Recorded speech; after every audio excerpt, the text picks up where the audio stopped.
గ్రంథము 5వ అధ్యాయము. అపోస్తలుడైన పౌలు హెబ్రీయులకు రాసిన గ్రంథము 5వ అధ్యాయము మరి మొదటి వచనం మనం చదువుకుందామండి.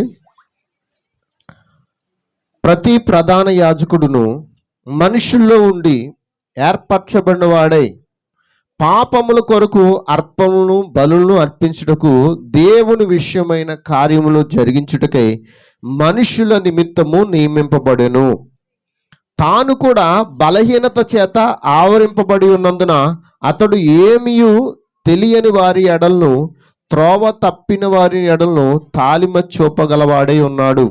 ఆ హేతువు చేత ప్రజల కొరకే అలాగే తన కొరకును పాపము నిమిత్తము అర్పణము చేయవలసిన వాడై ఉన్నాడు.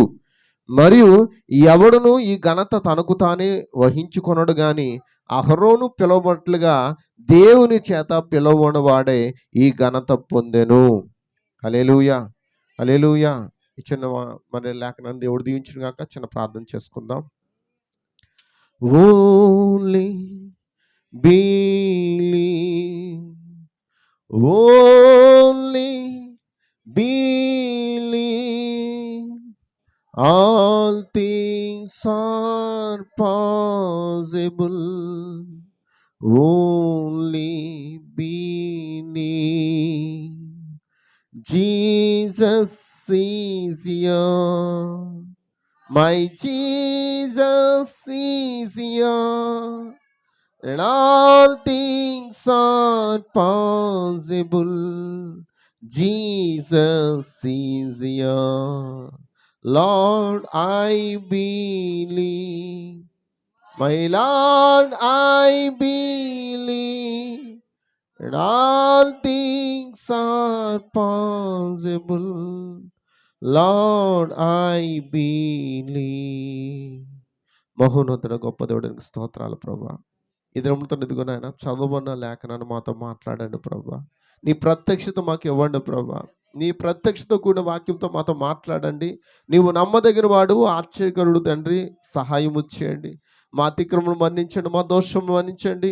ఎవరైనా బలహీనులు ఉంటే వారిని స్వస్థపరచండి నాయన. వినగల చెవులు మాకు దయచేయండి. ప్రతి చీకటి శక్తిని యేసుక్రీస్తు నామములో బంధించమని ప్రతిపాదించుచున్నాను. ఓ ప్రతి నిద్రపుచ్చే ఆత్మలను ప్రభువైన యేసుక్రీస్తులో బంధిస్తూ ఉన్నాను ప్రభువా. సహాయం చేయండి. యేసుక్రీస్తు నామములో ఈ ప్రార్థన అడిగి వేడుకుంటున్నాము. ఆమేన్, ఆమేన్. దయచేసి అందరూ కూర్చుందామండి.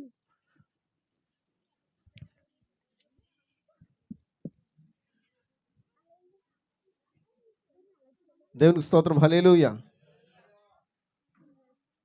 అందరూ అలర్ట్గా ఉన్నారా? దేవుని వాక్యం వినడానికి ఎంతమంది రెడీగా ఉన్నారు? హల్లెలూయా, హల్లెలూయా. మరి దేవుని వాక్యం అంటేనే అది లేకుండా మనకి ఎత్తబడలేదండి. ప్రార్థిస్తే మనం ఎత్తబడి జరగదండి.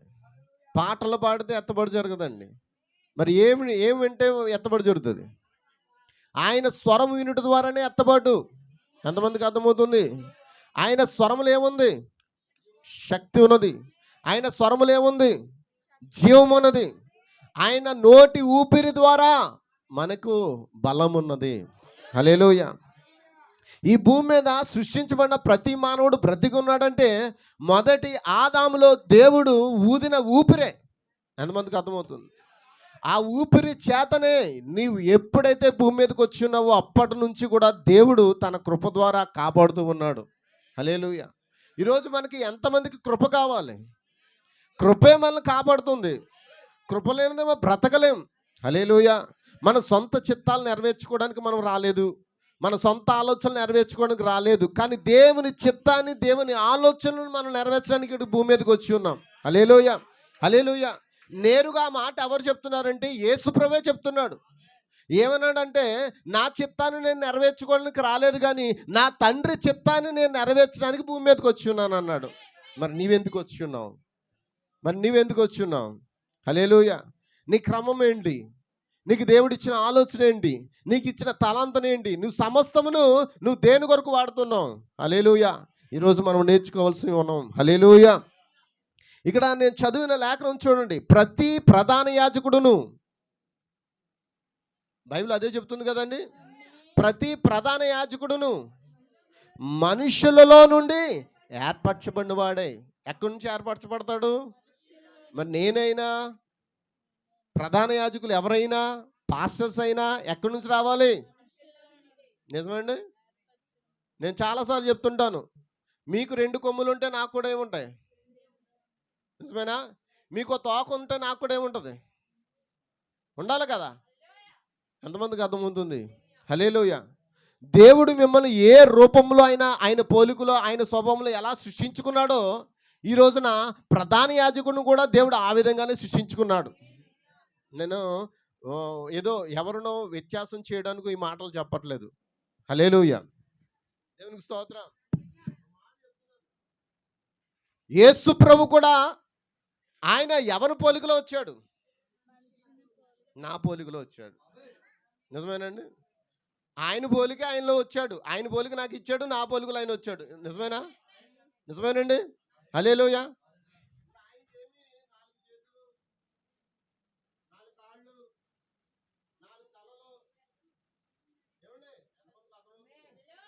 ఘట సర్పం ఉన్నవాడికి బైబిల్ ఎన్ని ఉన్నాయి? 7 తలలు ఉన్నాయి. ఉన్నాయి లేవా? ఘట సర్పానికి ఎన్ని ఉన్నాయి? 7 తలలు ఉన్నాయి. ఇంకా ఏమున్నాయి? 10 కొమ్ములు ఉన్నాయి. నిజమేనా?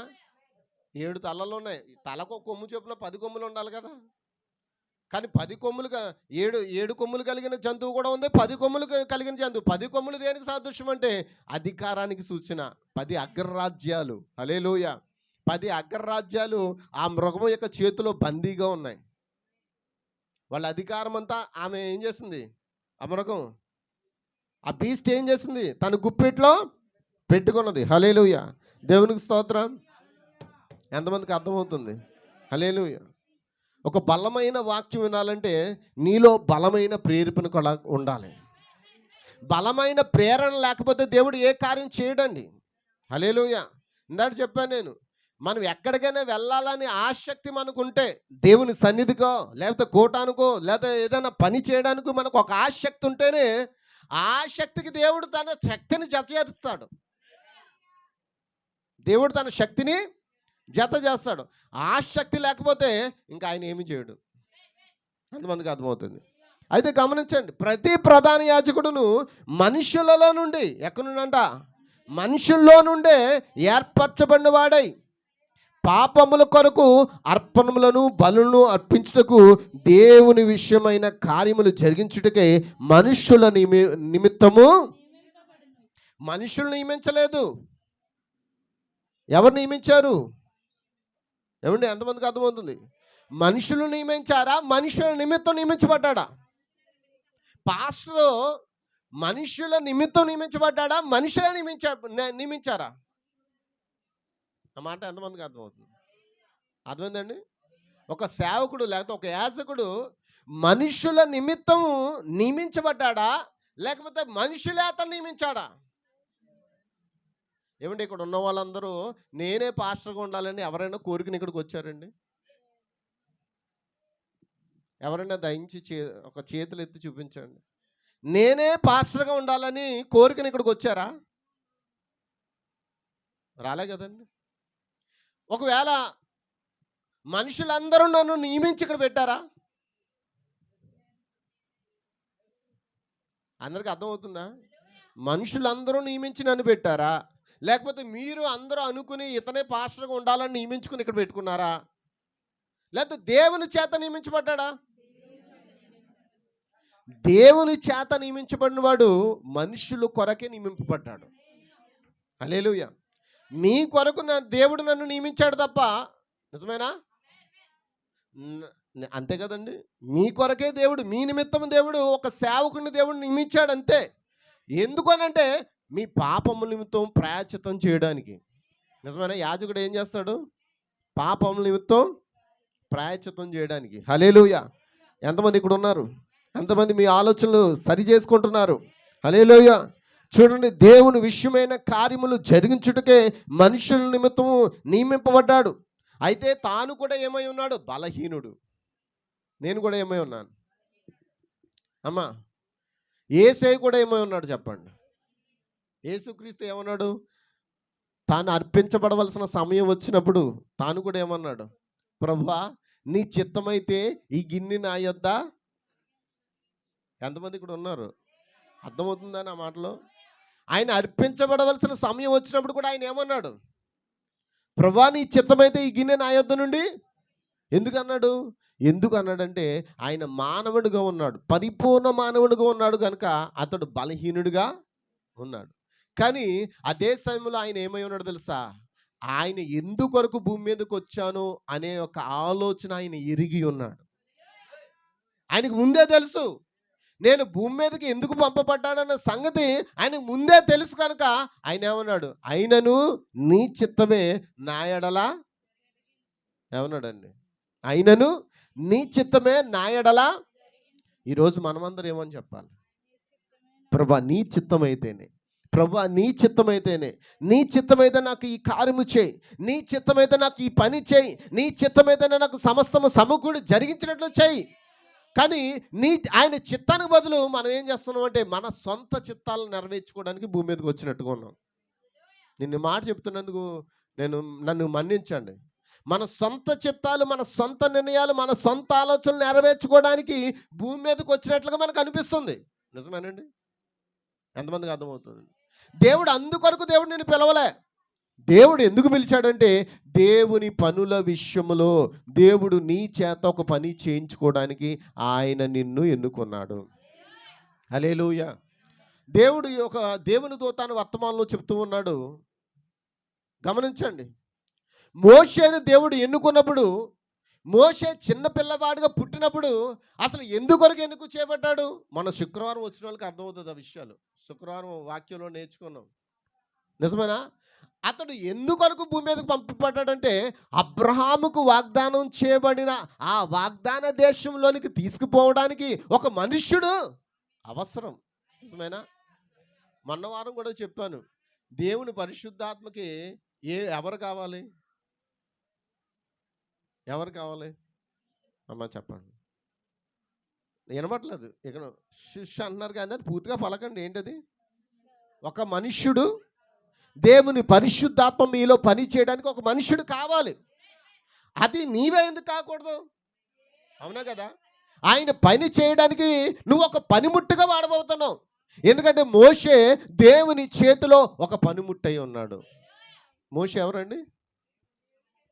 అమ్మా చెప్పండి అమ్మా. మోషే ఎవరమ్మా? ఆ యూట్యూబ్లో కూడా కొంతమంది వినేవాళ్ళు ఇలాగ బతిమాలుకుంటున్నాడు ఏంటి వాళ్ళ సంఘాన్ని, ఎవరు కూడా అక్కడ ఉన్నవాళ్ళు స్పందించట్లేదేమో అనుకుంటారన్నమాట. అమ్మ చెప్పండి అమ్మా అని బతిమాలుతున్నాను కదా. ఆ యూట్యూబ్లో వినేవాళ్ళు కూడా అలాగే కామెంట్లు కూడా పెడుతూ ఉంటారు. అమ్మ అని బతిమాలు కోసం పరిస్థితి. ఎందుకంటే పౌలు అన్నాడు కదా, క్రీస్తు స్వరూపులోకి వచ్చినంత మట్టు వరకు కూడా మిమ్మల్ని నేను ఏమన్నాడు? బతిమాలుతున్నానమ్మా. నేను కథ చెప్పట్లేదు. కనీసం కథ చెప్పేవాడికి మీరు ఏం చేస్తారు? ఏమంటారు? ఏవో కడతారు అని. కడితేనే కదా కథ ముందుకెళ్తుంది. మనం కథలు కాదు కదా నేర్చుకునేది, మనం జీవము గల దేవుని మాటలు నేర్చుకోవడానికి వచ్చి ఉన్నాం. ఆయనే సజీవుడైన, నువ్వు కదిలే వ్యక్తిగా చేశాడని కదలని వ్యక్తిగా చేయలేదు. కదలని వ్యక్తి ఎవరో చెప్పండి? రాయి. నువ్వు కదులు అంటే అది కదలదు. అది ఎందుకంటే ఏముంది దాంట్లో? జీవము. అందుకే బైబిల్లో ఉండదు ఒక మాట ఉంటుంది ఏంటండి? జీవించుచున్నామని పేరు మాత్రము ఉంది కానీ మీరు చచ్చిన వారే, అంటే మృతులమే. నిజమేనా? మనం మృతులుగా ఉండటాన్ని ఏంటి? మృతులుగా దేవుడు ఆయన సజీవులుగా చెప్పండి. ఏమంటే చెప్పండి అమ్మ. ఇక్కడ సజీవులు ఉన్నారా? ఇక్కడ ఆయన రాళ్ళు ఉన్నాయా? యేసు ప్రభు కదిలి వస్తుంటే ఆ జనాలందరూ అరుస్తున్నారంట, ఓసన్న జయము, ఓసన్న జయము, ఓసన్న జయము అని. ఆ యెరూషలేముకు వెళ్తూ ఉంటే అందరూ కేకలు పెడుతున్నారంట, ఓసన్న జయము, ఓసన్న జయము అని అంటుంటే అక్కడ ఉన్న ప్రధాన యాజకులు అన్నారంట, యేసు మీ శిష్యులు నోరు మేము చెప్పను, వాళ్ళు ఎవరు మౌనంగా ఉండమను, ఏంటి గట్టిగా కేకలేస్తున్నారు, అరుస్తున్నారు అంటే ఆయన ఎవడు తెలుసా? వీళ్ళు అరవడం ఆపితే ఈ రాళ్ళు ఆయన స్తుతిస్తాయని చెప్పాడు. మీరు స్తుతించడం ఆపారంటే దాని అర్థం ఏంటో తెలుసా? మీలో జీవము. అందుకే ఈరోజు మన దీపాలు వెలిగించుకోవాలి. మన చీపురు పట్టుకుందామా? చీపురు ఎందుకు పట్టుకోవాలి? ఎందుకు దీపం వెలిగించాలి? మనం పోగొట్టుకో దాన్ని సంపాదించుకోవడానికి దీపం వెలిగించాలి. పోగొట్టుకున్న దొరికేంత వరకు కూడా ఓడ్చడానికి ఏం కావాలి? మరి చీపురు పట్టుకున్నప్పుడు ఏం పోతాయి? చెత్త పోతుంది. ఇంకా శత్రువు మన ఆలోచనలు పెట్టిన సాలిగూడులన్నీ కూడా ఏమైపోతాయి? అవునా? చీపురు పట్టిన బూదులు దులిపోండి ఏమవుతాయి? సాలిపురుగు కూడా ఏమవుతుంది? పారిపోవాల్సిందేనా? ఎంతమంది వాక్యాన్ని అని ఆ యొక్క చీపురుని పట్టుకుంటారు? నిజమేనండి. ఆ చీపురుని పట్టుకోండి, మీలో ఉన్న బూజంతా పోతుంది. హల్లెలూయా. దేవునికి స్తోత్రం, దేవునికి స్తోత్రం, దేవునికి స్తోత్రం, దేవునికి స్తోత్రం. హల్లెలూయా. ప్రతి ప్రధాన యాజకుడును మనుషుల్లో నుండి ఏర్పరచబడినవాడు. మనుషుల చేత ఏర్పరచబడినవాడు కాదు, మనుషుల్లో నుండి ఏర్పరచబడినవాడు. పాపముల కొరకు అర్పణలు బలులను అర్పించుటకు దేవుని విషయమైన కార్యములను జరిగించుటకై మనుషుల నిమిత్తం నింపబడును. అయితే తాను కూడా బలహీనత చేత ఆవరింపబడి ఉన్నందున అతడు ఏమీ తెలియని వారి ఎడలను, త్రోవ తప్పిన వారి ఎడలను తాలిమ చూపగలవాడే ఉన్నాడు. ఆ హేతువు చేత ప్రజల కొరకు అలాగే తన కొరకును పాపముల నిమిత్తము అర్పణము చేయవలసిన వాడే ఉన్నాడు. సేవకుని పని ఏంటి? తన కొరకు, తనకు అప్పగింపబడిన ప్రజల కొరకు ప్రాయశ్చిత్తం చేయడానికి అతడు ఏం చేయాలి? బలులు. మరి బలులు అంటే ఏంటి? ఇప్పుడు ఏం బలి అర్పిద్దాం అంటే ఏం బలి అర్పిద్దాం? ఏం తెచ్చారు మీరు? ఎంతమంది గొర్రె పిల్ల తెచ్చారు? ఎంతమంది పావురాలు తెచ్చారు ఇక్కడికి? ఎవరు ఏం తేలేదా? బలి అర్పించడానికి ఏమి తేపోతా? నేను ఎక్కడ అర్పించను? మరి యాజకుని దేవుడు ఎందుకు పెట్టాడు? బళ్ళు అర్పించడానికే కదా. మరి ఎవరు గొర్రె పిల్లలను తీసుకొచ్చారు? ఎవరు పావురాలు తీసుకొచ్చారు? ఎవరు తీసుకురాలేదా? దేవుని స్తోత్రం, దేవుని స్తోత్రం. మరి ఏం తెచ్చారు? మీకు అందరికి వాక్యం బాగా తెలుసు. నిజమే. ఆ వాక్యంలో అంటాడనమాట, ఈ కాలంలో మీరు బోధింపబడవలసిన వారే ఉంటుండగా మీకు ఇంకా మూల పాఠములు బోధించు ఒకడు మీకు అవసరమై ఉన్నదన్నాడు. హల్లెలూయా. ఎవరు గొర్రె పిల్లలు తీసుకొచ్చారు, ఎవరు పావురాలు తీసుకొచ్చారంటే ఎవరు మాట్లాడలేదు. ఎవరు తీసుకురాలేదా? నేనైతే తీసుకొచ్చానండి. హల్లెలూయా. బలి అర్పించడానికి ఏం కావాలి? గొర్రె పిల్ల కావాలి. ఎవరు తేలేదా? పోనీ కోడిల్ని దూడల్ని ఎవరన్నా తెచ్చారా? మేకలను తెచ్చారా? ఏం తెచ్చారు? అయ్య బాబు, ఏం తెచ్చారో కూడా మీరు ప్రత్యక్షత లేదు. ప్రత్యక్షత అదే తెలుసుకోండి. ఈరోజు బలులు అర్పించడానికి నువ్వేం తేవాలి? గొర్రె పిల్లని తేవాలి, పావురం తేవాలి. వచ్చే వారం పట్టుకుని వస్తారా? వచ్చే వారం పట్టుకొస్తారా? మాట్లాడరేటమ్మా. తెస్తారా తేరా చెప్పండి. వచ్చే వారం గొర్రె పిల్లను పావురం తెస్తారా? ఇప్పుడు తెచ్చిన వాళ్ళు ఎవరైనా ఉంటే చేతులు ఎత్తండి. తెచ్చిన వాళ్ళు ఎవరైనా ఉంటాయి? తెచ్చిన వాళ్ళు తెచ్చారా? గొర్రె పిల్ల పావురం తెచ్చారా? గొర్రె పిల్ల పావురం తీసుకొచ్చారా? ఆ గొర్రె పిల్ల ఎవరో కాదు, ప్రభువుని యేసుక్రీస్తే. ఆ పావురం ఏదో కాదు, అది పరిశుద్ధాత్మే. మరి కూడా తీసుకొచ్చావు నువ్వు. హల్లెలూయా. ఇక్కడ ఏం చేయాలి? మన నిమిత్తం ఆ గొర్రె పిల్ల మన కొరకు బలైపోయింది ఇప్పుడు. నిజమేనా? హల్లెలూయా. ఈ గొర్రె పిల్లను బ్రతికించడానికి ఆ గొర్రె పిల్ల బలైపోయింది. ఈ గొర్రె పిల్ల బ్రతికించడానికి ఆ గొర్రె పిల్ల. అందుకే 2 గొర్రెలు తీసుకురావాలి. ఒకటి నువ్వు, ఒకటి ఎవరు? లోక పాపములు మోసుకొని పోవు దేవుని గొర్రె పిల్ల.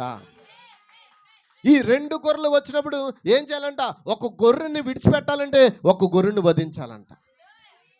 నిన్ను విడిచిపెట్టడానికి, నిన్ను లోకంలో విడిచిపెట్టడానికి, నిన్ను క్షేమంగా కాపాడడానికి మరొక గొర్రె పిల్ల బలైపోవాలి. అందుకే ఆ బలైపోయిన గొర్రె పిల్ల ఎవరో కాదు, ప్రభువైన యేసుక్రీస్తు. తెచ్చారా ఇప్పుడు గొర్రె పిల్లని? ఎంతమంది తెచ్చారు? మీరు ఇంకా గొర్రె పిల్లని మీరు మోయకపోతే, గొర్రె పిల్లతో మీరు సహవాసం చేయకపోతే, మీరు దేంతో సహవాసం చేస్తున్నారు? గొర్రె పిల్లకి ఆపోజిట్ ఉన్నది మేక. నిజమేనండి? హల్లెలూయా. ఎడం పక్కన ఉన్న మేకలను మీరు మోస్తూ ఉంటారా? కుడి పక్కన ఉన్న గొర్రెలకు సహాయం చేస్తారా? కుడి పక్కన ఉన్న గొర్రెల వల్ల మీరు జీవిస్తారా? ఎంతమందికి అర్థమవుతుంది? దేవునికి స్తోత్రం. మరి ఆ యొక్క పావురం ఎవరు? పరిశుద్ధాత్మ. యాజకుడి దగ్గరికి వచ్చినప్పుడు 2 పావురాలు తీసుకురావాలంట. ఏంటో తెలుసా? ఒకటి, నీ లోపల ఉన్న పరిశుద్ధాత్మ. ఆ 2 పావురాలు ఏంటో తెలుసా అండి? ఒక పావురం మధ్యానికి ఖండించినప్పుడు దాని రక్తము ఏంటది, వేరొక పావురం ఉంది కదా, ఆ పావురం మీద ఒలికిస్తారంట. ఆ పావురం ఏం చేస్తుంది? 2 పావురాల్లో ఒక పావురం మధ్యలో ఖండించినప్పుడు, దాన్ని వధించినప్పుడు, దాని రక్తం రెండో పావురం మీద విడిచిపెట్టినప్పుడు ఆ పావురం ఏం చేస్తుందో తెలుసా? అది దాన్ని విడుదల చేసినప్పుడు అది స్వేచ్ఛగా ఎగిరేటప్పుడు ఇలాగా ఏమంటుంది? రెక్కలు విదిలించినప్పుడు దానికి అంటుకున్న రక్తము అక్కడ ఎవరి మీద ప్రాయశ్చిత్తం పడాలో ఆ వారి మీద పడి వారు ప్రాయశ్చిత్తం పొందుకుంటారంట. చప్పట్లు కొడతారా? మన కొరకు దేవుడు ఏర్పాటు చేసిన గొప్ప విషయం అంటూ ఉంటే అదేనండి. హల్లెలూయా. అందుకే దేవుని సేవకుడు లేకపోతే యాజకుడు ఏమై ఉన్నాడు? అతడు తన కొరకు మరియు పాపములతో అర్పము చేయవలసిన వాడు ఉన్నాడు. హల్లెలూయా. తన ప్రజల కొరకు తన కొరకు ఏం చేయాలి? నిజమేనా? నిజమేనండి. మనల్ని కాపాడడానికి ఆ పరిశుద్ధాత్మ మనకు సమస్తమును త్యాగం చేసింది. మనల్ని కాపాడడానికి ఆ గొర్రె పిల్ల మన కొరకు త్యాగమైపోయింది. దేవునికి స్తోత్రం, దేవునికి స్తోత్రం. మరి ఆ యొక్క గొర్రె పిల్ల ఎక్కడి నుంచి వచ్చింది? మనుషుల నుండి వచ్చిందా? నిజమేనా? ఆ యాజకుడు ఎక్కడ వచ్చాడు? మనుషుల నుండి వచ్చాడా లేదా ఆకాశం చేయడం దిగాడా? అమ్మా, ఆకాశం చేయను దిగాడా? ఎలా వచ్చాడు? మనుషుని రూపము దాల్చి మనుషునిగా ఆయన జన్మించి మన కొరకు ప్రాణము అర్పించెను. కట్టు కొడతారా? దేవునికి స్తోత్రం. అయితే ఒక విషయం అడగాలి. యాజకుడు దేని కొరకు వచ్చాడనంటే నీ కొరకును నా కొరకును. నిజమేనా? లేకపోతే ప్రజల కొరకును తన పాపముల కొరకును ఆ యొక్క పులిపీడి దగ్గర ఏం చేస్తాడంట? బలి అర్పణ చేస్తాడంట. హల్లెలూయా. అది ఎవరి పని? అది దేవుని పని, యాజకుల పని. నిజమేనా? సరే, ఇప్పుడు చాలామందికి కొన్ని డౌట్లు ఉన్నాయి. వాటిని క్లారిఫికేషన్ చేసుకుందాం. ఎంతమందికి అర్థమవుతుంది? ఒకవేళ నేను లేవి గోత్రుడినా? ఏమండి, నేనేమో లేవి గోత్రం నుంచి వచ్చినానా? మరి దేవుడు నన్ను ఎందుకు యాజకులను పెట్టాడు? హల్లెలూయా. నాకు తెలిసిన ఒక పాస్టర్ గారు, నన్ను ఆత్మీయ వాక్యం ఇచ్చి పోషించిన పాస్టర్ గారు ఒక ఆయన ఉన్నారు. ఆయన పేరు నేను చెప్పను, కానీ ఆయన దగ్గర పోయినప్పుడు నేను ఒక మాట అడిగాను ఆయన్ని. నేను పరిచర్య చేయాలనుకుంటానండి, నేను సేవ చేయాలనుకుంటున్నాను అన్నాను. ఆయన అన్నాడు, నువ్వేమన్నా నా వెన్నులోంచి పుట్టుకొచ్చావా? నా రక్తం పంచుని పుట్టావా? నేనును నా కుటుంబము నా తర్వాత వాళ్ళ పిల్లలు ఈ సేవ చేయాలి. అంతేగాని ఎవరు పడితే వారు సేవ చేయడానికి అర్హులు కారు అని అడిగారు. అన్నప్పుడు నేను ఒకటే అన్నాను, అయ్యా, మరి మోషే కుమారులు పరిచర్య చేసినట్టు బైబిల్లో ఎక్కడైనా ఉందా? పోనీ యవన కుమారులైనా సేవ చేసినట్టు బైబిల్లో ఉన్నదా? నాకు ఒక వాక్యాన్ని చూపించండి అన్నప్పుడు ఆయన ఏమన్నారంటే, ఇలా తన్నము, నువ్వేం చేయాలనుకుంటావు చేసుకో. నువ్వు యోదయలో ప్రకటించుకుంటావో, నువ్వు బెత్లెహేములో ప్రకటించుకుంటావో, నువ్వు ఎక్కడ ప్రకటించుకుంటావో, గలీలో చేసుకుంటావో చేసుకో, నాకు నీకు సంబంధం లేదని చెప్పాడు ఆయన. ఎంతమందికి అర్థమవుతుంది? మరి యాజకుడు ఎక్కడి నుంచి రావాలి? ఏమండి చెప్పండి బ్రదర్స్. రేపు పొద్దున దేవుడు ఈ యొక్క సంఘం నుంచి పరిచర్యకు కొంతమంది లేపితే నేను కూడా అదే మాట అన్నాను అనుకోండి, అతనికి నాకు తేడా ఉందా? మరి చేసేవారు లేపాలా లేదా? పరిచర్యలు ఎక్కడి నుంచి జరుగుతాయి? పరిచర్యలు ఎక్కడి నుంచి వస్తాయి చెప్పండి? ఇది వాస్తవాలు మాట్లాడుకుందాం, అబద్ధాలు చెప్పుకోవడానికి మనం రాలేదు. నిజం నేను చెప్పేది అబద్ధం అండి. నేను ఏదైనా అబద్ధం చెప్తే దేవునికి ఏం చేయాలి? నేను అబద్ధం చెప్తే దేవునికి ఒక మాట, నేను ఆల్రెడీ కొటేషన్ పెట్టాను. ఎంతమంది చూసారో లేదో, ఎంతమంది ఆ కొటేషన్ చూసారో లేదో, ప్రవక్త చెప్పాడు. హల్లెలూయా. నా దగ్గర మొబైల్ ఇంకోటి లేక నాకు ఇబ్బంది అవుతుంది. అయితే ఆ కొటేషన్లో ఏమంటాడంటే, నా నోటి ద్వారా ఏదైనా మాట చెప్తే ఆ మాట కొరకు నేను ఒక దినాన్ని దేవుని ఎదుట లెక్క అప్పగించుకోవాలని చెప్పాడు. లెక్క అప్పగించుకోలే పరిస్థితి వచ్చినప్పుడు నేను ఇక్కడ నిలబడి చెప్పాలంటే ఎంత ధైర్యం నాకు ఉండాలి. హల్లెలూయా, హల్లెలూయా, దేవునికి స్తోత్రం. ఇప్పుడు యాజకుడు ఎక్కడి నుంచి రావాలి అమ్మా? యాజకుడు ఎక్కడి నుంచి రావాలి? నిజమేనా? కాపర్లు ఎక్కడి నుండి రావాలి? సువార్తకులు ఎక్కడి నుంచి రావాలి? ఉపదేశకులు ఎక్కడి నుండి రావాలి? అపోస్తులు ఎక్కడి నుంచి రావాలి? 5 రకాల పరిచర్ని దేనికి ఇచ్చాడు? సంఘ క్షేమాభివృద్ధి కొరకు 5 రకాల పరిచర్కి ఇచ్చాడు. ఇప్పుడు 5 రకాల పరిచర్కి నా కొడుకు తర్వాత కొడుకు, నా కొడుకు తర్వాత కొడుకు అని అంటూ నేను జీవిస్తూ ఉన్నాను అనుకోండి, దేవుని దగ్గర లెక్క అప్పగించుకోవద్దా? హల్లెలూయా. దేవుడు అలా చెప్పాడా? మోషే గర్భవాసన పుట్టిన పిల్లల దేవుడు నేను నడిపించలేకపోతున్నాను, మీరు నడిపించండి వాగ్దాన దేశానికి అని చెప్పాడా? హల్లెలూయా. ఎంతమందికి అర్థమవుతుంది? 2 కుమారులు పుట్టారా మోషే కడుపున? సమూయేలు కడుపున కూడా పుట్టారా పిల్లలు? సమూయేలు ఒక ప్రవక్త, అతడు యథార్థపరుడు, అతడు చేసిన పరిచర్య వారు చేయలేకపోయారు. గట్టిగా చప్పట్లు కొడతారా? హల్లెలూయా, హల్లెలూయా. అంటే యాజకుడు ఎక్కడి నుంచి రావాలి? దేవుని చేత పిలువబడి నియమింపబడాలి. దేవుని చేత పిలువబడిన వాడు మాత్రమే దేవుని పిల్లలకు యాజకుడే ఉంటాడు.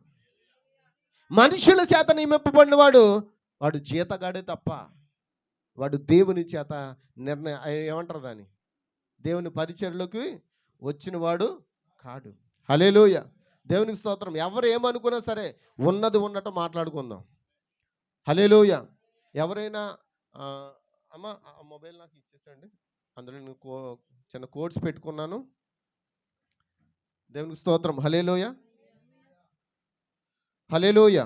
ఎంతమంది ఇక్కడ సంతోషంగా ఉన్నారు? నిజమేనా? ఇప్పుడు యేసుక్రీస్తు ఏ గోత్రికుడు? బైబిల్ ఏం చెప్తుంది? నా మాట ఎంతమందికి అర్థమవుతుంది? యేసయ్య ఏ గోత్రం నుంచి వచ్చాడు? అయితే దానికి ముందు మీరు కొన్ని లేఖనాలు నేను మీకు చూపించాలని ఆశపడుతూ ఉన్నాను. నాకు దేవుడు ఇచ్చిన ఆలోచన అండి, అది నా సొంత ఆలోచన కాదు. నిన్నటి వరకు కూడా నేను ఏ వాక్యాన్ని సిద్ధపరచుకోలేదు. ఉన్న మ్యాటర్లో ఇంకా ఉన్నాయి విషయాలు, కొన్ని విషయాలు చెప్పాలి అని అనుకున్నాను. కానీ ఉదయకాల సమయంలో ప్రార్థించుకున్న తర్వాత దేవుడు నాతో మాట్లాడుతున్న కొన్ని విషయాలు మీ ముందు పెడుతూ ఉన్నాను. హల్లెలూయా, దేవునికి స్తోత్రం, దేవునికి స్తోత్రం. ఆమేన్, హల్లెలూయా. ఒకసారి ద్వితీయోపదేశ కాండము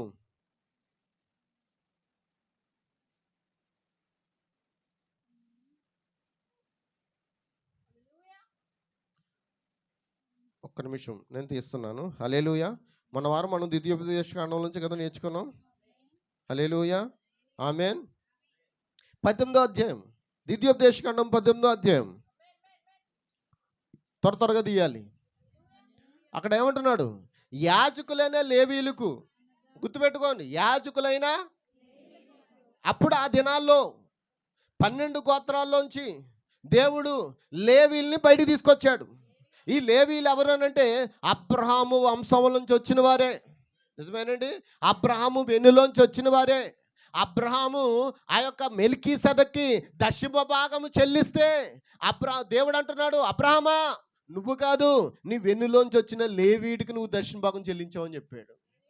చప్పట్లు కొడతారా? హల్లెలూయా. నిజమేనండి? నిజమేనండి? వాక్యం అదేనా మాట్లాడుతుంది. ఇప్పుడు అబ్రహామే కాదు, అబ్రహాం వెన్నులోంచి వచ్చిన లేవీడు అక్కడ దశమ భాగం కట్టి ఉన్నాడంట. అయితే ఇప్పుడు చూడండి, యాజకుని లేవీలకు అనగా లేవి గోత్రీయులకు అందరికీ ఇశ్రాయేలుతో పాలైనను స్వాస్థ్యమైనను ఉండదు. అయితే ఇప్పుడున్న పాస్టర్లకి భూమి మీద ఏ స్వాస్థ్యం ఉండకూడదు, అంతే కదా దాని అర్థం? అంతే కదండి? వాస్తవం అదేనండి. ఒకవేళ లేవీయుడైతే అతనికి ఏ స్వాస్థ్యము? స్వాస్థ్యం అంటే ఏంటి? స్వాస్థ్యం అంటే ఏంటండి? సొంతంగా ఉండే ఆస్తులేనా? ఏమండి? దేవునికి స్తోత్రం. మేము లేవీలని చెప్పుకుంటున్నారు కొంతమంది. మేము లేవీలము, మేమే చేయాలనుకుని చెప్పుకుంటున్న వారికి ఇప్పుడు స్వాస్థ్యం ఏంటంట? ఈ ఇశ్రాయేలు ప్రజలకు ఉన్నట్లుగా వారికి స్వాస్థ్యమైన ఉండదంట. వారు యెహోవా హోమద్రవ్యములను తిందురు, అంటే యెహోవాకు బలి అర్పించిన వాటిని వారు తింటారు, అది వారి హక్కు. వారి సహోదరులతో వారికి స్వాస్థ్యం కలగదు. నిజమేనా? అన్నదమ్ములు ఆస్తులు పంచుకున్నట్లుగా ఈ లేవీలు ఏం చేయకూడదు? ఆస్తులు పంచుకోకూడదు. ఎందుకంటే దేవుడే కదా వారి వారి స్వాస్థ్యము. నిజమేనా? దేవునికి స్తోత్రం, దేవునికి స్తోత్రం. నేను చెప్పేది ఎంతమందికి అర్థమవుతుంది? హల్లెలూయా. అక్కడ అన్నాడు వారి సహోదరులతో వారికి స్వాస్థ్యం కలగదు, యెహోవా వారితో చెప్పినట్లు ఆయనే వారికి స్వాస్థ్యము. జనుల వలన అనగా ఎద్దును గాని గొర్రెను గాని మేకను గాని బలిగా అర్పించి వారి వలన యాజకులు పొందవలసింది ఏదనగా కుడి జబ్బకు 2 దవడలను పొట్టను యాజకునికి ఇయ్యవలను.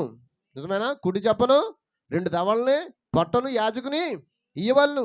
నీ ధాన్యములో నీ ద్రాక్షరసంలోను నీ నూనెలోను ప్రథమ ఫలమును నీ గొర్రెల మొదటి బొచ్చును అతనికి ఇయ్యవలను.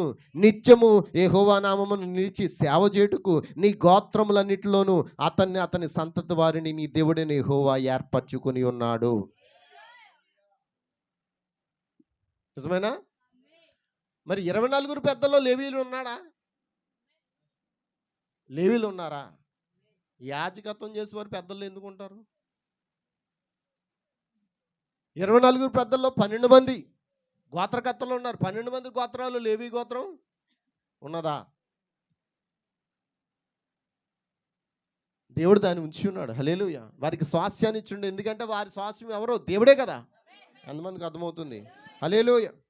అయితే వీళ్ళు ఏం చేయకూడదు? ఒక లేవీయుడు ఇశ్రాయేలు దేశంలో తాను విదేశిగా నివసించిన నీ గ్రామంలో ఒకదాని నుండి యెహోవా ఏర్పరచుకుని స్థలమును మిక్కిలి మక్కువతో వచ్చినప్పుడు అక్కడ యెహోవా సన్నిధిని నిలుచు లేవీయుడైన తన గోత్రపు వారు చేయనట్లు అతడు తన దేవుడైన యెహోవా నామమున సేవ చేయవలను. లేవీయుడు ఏం చేయాలి? యెహోవా నామమున సేవ చేయాలి.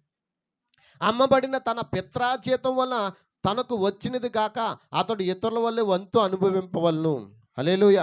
నీ దేవుడైన యెహోవా నీకు ఇచ్చుచున్న దేశంలో నీవు ప్రవేశించిన తర్వాత ఆ జనముల హేయకృత్యములు నువ్వు నేర్చుకొనకూడదు. లేవీలు ఏం చేయకూడదు? ఏమి నేర్చుకోకూడదు? ప్రజలు చేస్తున్నట్లుగా ప్రజలు ఏం చేస్తారు? దేవునికి ఏ కృత్యములు ఏంటి ఇక్కడ రాయబడి ఉన్నాయి, చదవమంటారా? ఏమిటి? నా మాట బైబిల్ మాట?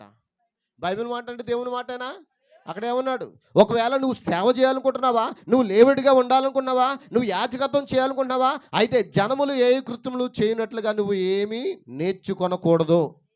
తమ కుమారునైనను తన కుమార్తెనైనను అగ్నిగుండము దాటించు వానినైనను శకునము చెప్పు సోదుగానైనను మేఘ శకునములు కానీ సర్ప శకునములు కానీ చెప్పు వానినైనను చెల్లంగి వానినైనను మాంత్రికునినైనను ఇంద్రజాలికునైనను కర్ణపిశాచునగు వానినైనను దైవముల వద్ద విచారణ చేయువానైనను మీ మధ్య ఉండనీయకూడదు. వీటిని చేయు ప్రతివాడు యెహోవాకు.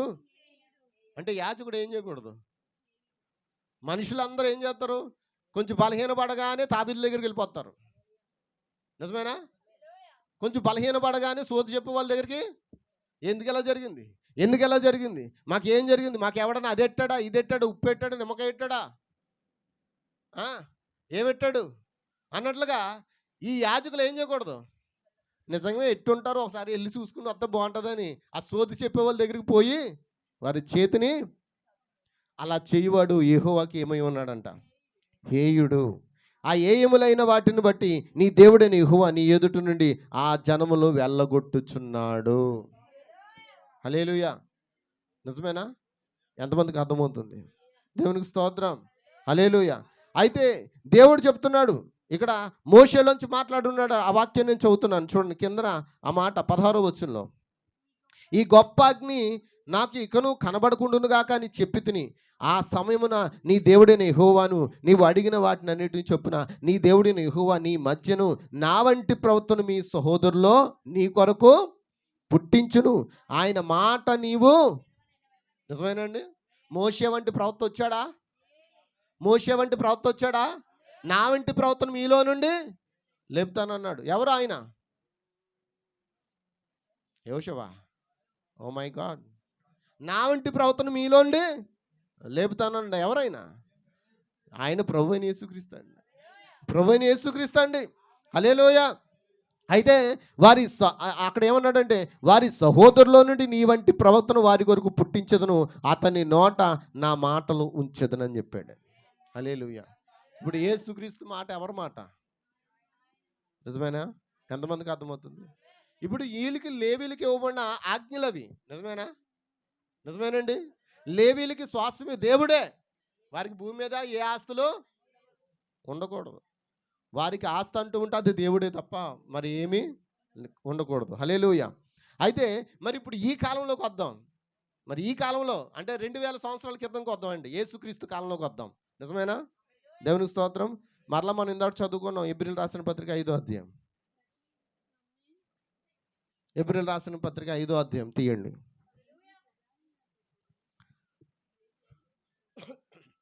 మనం ఇందాక చదువుకున్నాం కదా, తీసారా?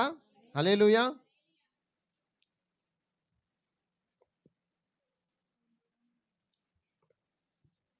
మూడవ వచనం చదువుతున్న 5వ అధ్యాయం 3వ వచనం. ఈ హేతువు చేత ప్రజలకు కొరకు ఎలాగో అలాగే తన కొరకును పాపములతో అర్పము చేయవలసిన వాడి ఉన్నాడు.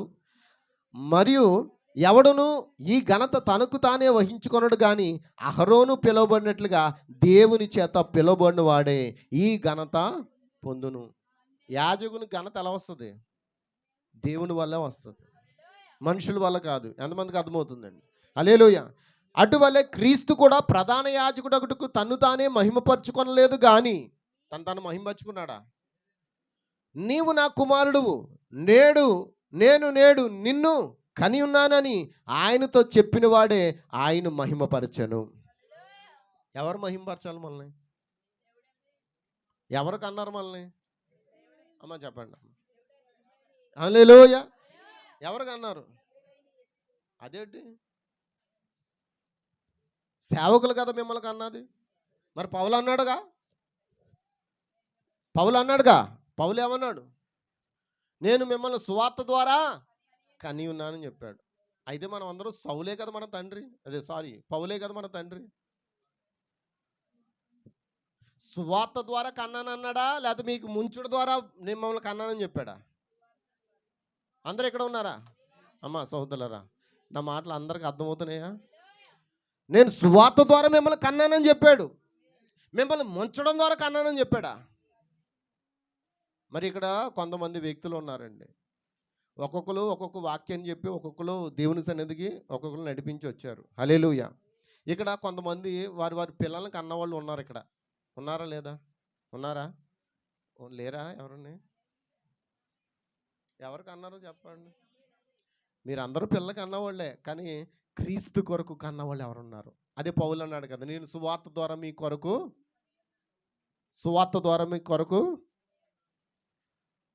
సువార్త ద్వారా మిమ్మల్ని నేను కన్నానని చెప్పాడు కదా. మీరు ఎవరైనా కన్నారా? పక్కన ఉన్న వాళ్ళు ఎవరైనా కన్నారా? బ్రదర్ ఎవరిని కనలేదా? సువార్త ద్వారా కన్నారా? ఎవరిని కన్నారు? కన్నారు. ఎవరిని ఒక పేరు చెప్పండి మీరు కన్న వ్యక్తి, మీ సువార్త ద్వారా కన్న వ్యక్తి. అదేనండి, అదే పాయింట్కి రండి. సువార్త ద్వారా కన్నవాళ్ళు ఎవరైనా ఉన్నారు ఇక్కడ? ఎవరు కనలేదా? మిమ్మల్ని అందరినీ ఎవరు కన్నారు? దేవుడేమో మీరు నా సొత్తు అన్నాడా? మీరు ఆయన సొత్తు అయితే నా సొత్తు ఎలా అవుతారు? నా మాటలు ఎంతమంది కాదు. ఆయన మీకు తండ్రి అయితే నేను మీకు తండ్రిని ఎలా అవుతాను? జస్ట్ ఆయన స్పిరిచువల్ ఫాదర్గా పెట్టాడు తప్ప, నిజమేనా, ఆత్మీయ తండ్రిగా పెట్టాడు. ఇప్పుడు అలా అయితే ఇక్కడ ఉన్న బ్రదరు, ఈయన బాప్తిసం ఎవరిచ్చారండి మీకు? బ్రదర్ పీటర్ గారు ఇచ్చారు. అంతకుముందు ఎంతమంది ఇచ్చారు? ఒక 5గురు ఇచ్చారు. ఇప్పుడు ఈ లెక్కలో మీకు ఎంతమంది తండ్రులు? ఆయనకు 6గురు తండ్రులు ఉన్నారు. ఆయన 6 తండ్రులు ఉంటే బ్రదర్ ఇలా అంటున్నాను ఏమనుకోవద్దు. 6 తండ్రులు కలిగిన వ్యక్తిని ఏమంటారు? తప్పుడు వ్యక్తిగా వ్యవహరిస్తారు. కానీ ఆయన కన్నది ఎవరు? అమ్మ చెప్పండి అమ్మా. ఇప్పుడు ఆయన సువార్త ద్వారా కన్న ఒక వ్యక్తి ఉన్నాడు. ఎవరు మీకు సువార్త ప్రకటించింది? మీకు ఫస్ట్ ఆఫ్ ఆల్ సువార్త ప్రకటించింది ఎవరు? మన వర్తమానమే గంగరాజు గారు. ఆయనకి సువార్త ప్రకటించింది ఎవరంటే కాజులూరులో గంగరాజు గారు అనే వ్యక్తి. ఆయన నెహెమ్యా పాస్టర్ చర్చిలో సంఘ పెద్ద. ఆయన అతనికి సువార్త చేసి ఆయనకు అన్నాడు. నిజమేనా? మరి ఇప్పుడు కన్నారు కాబట్టి మీరు ఆ ఇంటికి వెళ్ళిపోవాలి. ఇప్పుడు ఎవరింటికి? గంగరాజు ఇంటికి. గంగరాజు మిమ్మల్ని పోషించాలి, అంతేనా? చెప్పండి.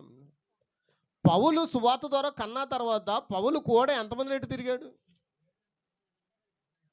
ఎంతమందికి వాక్యం అర్థమవుతుంది? హల్లెలూయా, హల్లెలూయా. వాస్తవాలే మాట్లాడుకుందాం. అంటే ఆయనకు ఒక సువార్త అందింది. ఇప్పుడు గంగరాజు ఆయనకి తండ్రిగా ఉన్నాడు. మరి పీటర్ గారు కదా బాప్తిసం ఇచ్చారు. ఎవరండి ఆయనకి బాప్తిసం ఇస్తా? మరి పీటర్ గారికి బాప్తిసం ఇస్తే పీటర్ గారు కదా మీ తండ్రి.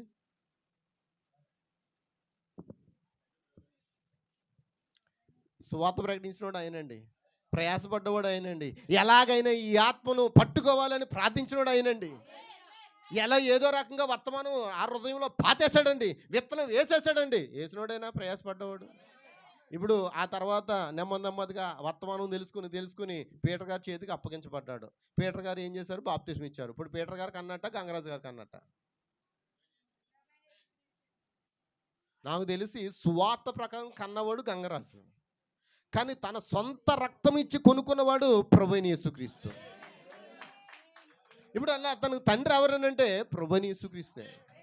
ఇప్పుడు అతనికి స్పిరిచువల్ తండ్రి ఏంటంటే, ఇప్పుడు అతడు ఏంటంటే పీటర్ గారి దగ్గర నుంచి కొన్నాళ్ళు అక్కడ సాగాడు. ఆ తర్వాత ఆయన వెళ్ళిపోయిన తర్వాతనే బ్రదరు వెళ్ళిపోయారు.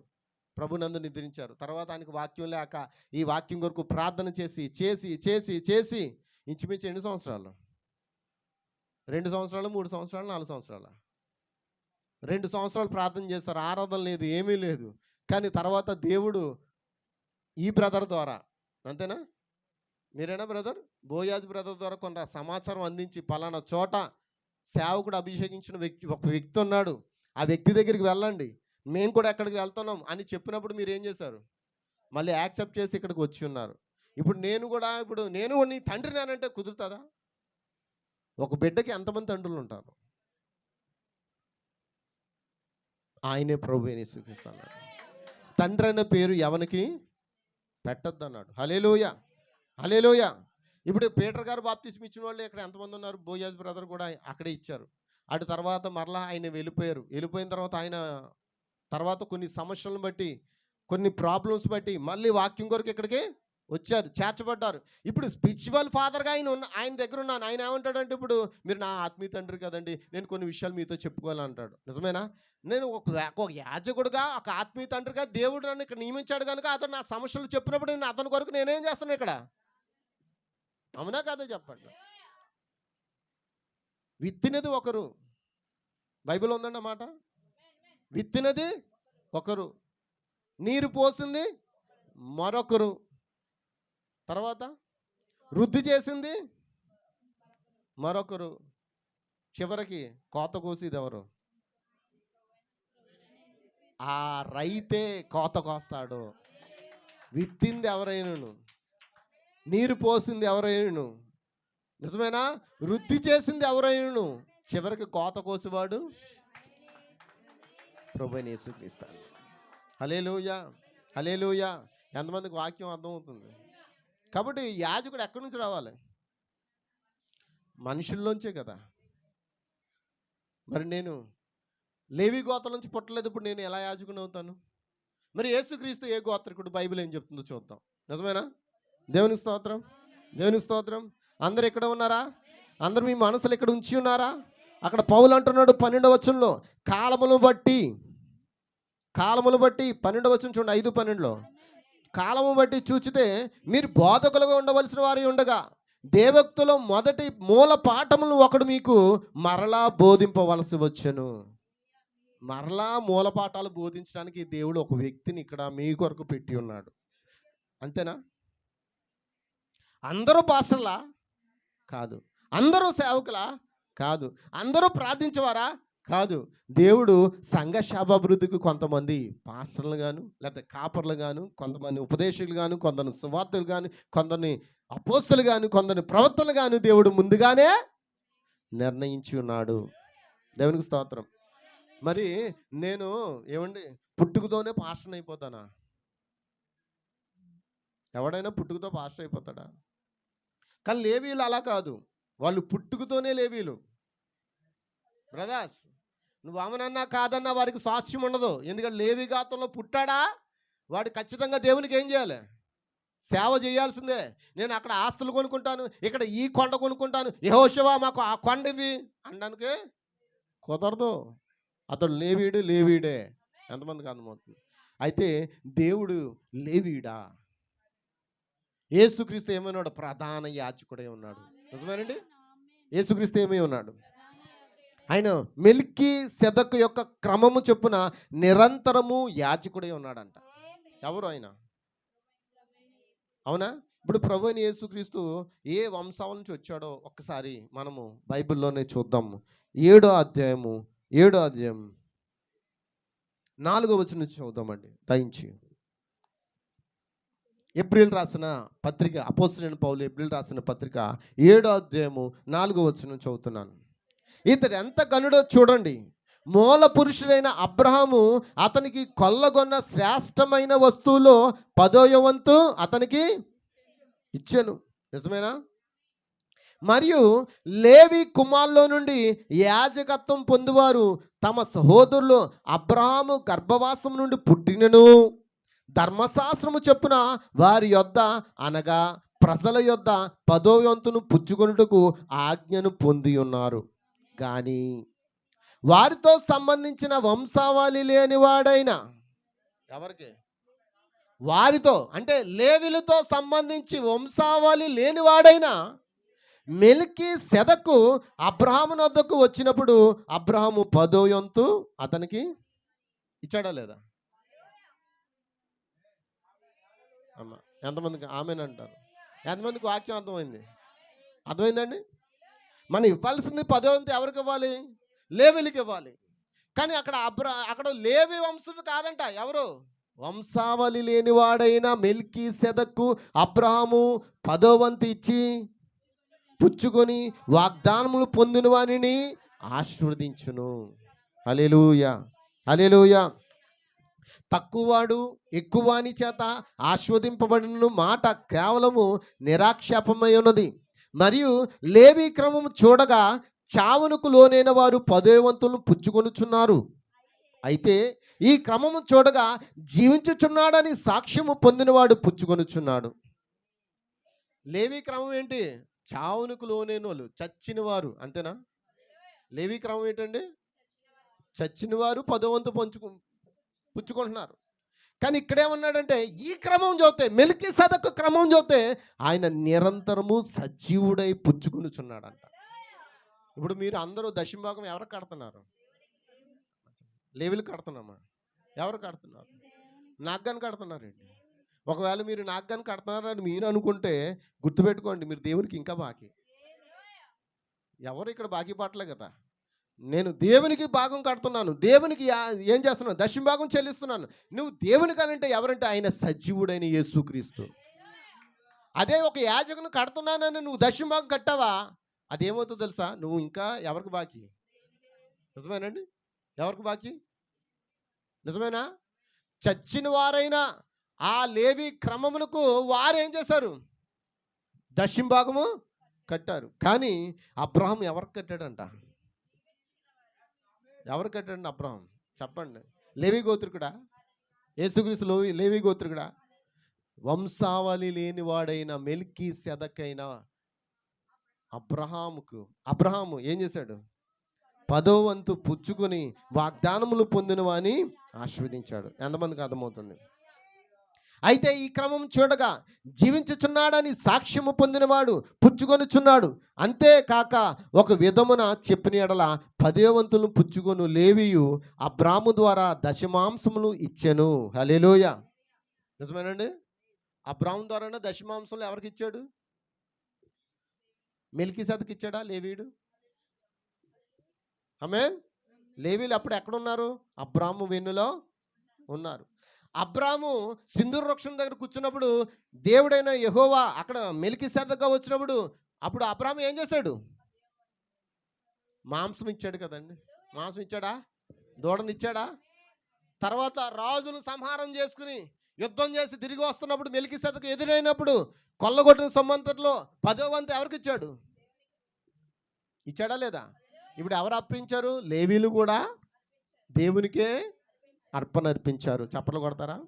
హల్లెలూయా, దేవునికి స్తోత్రం. అయితే గమనించండి, అక్కడ చూడండి.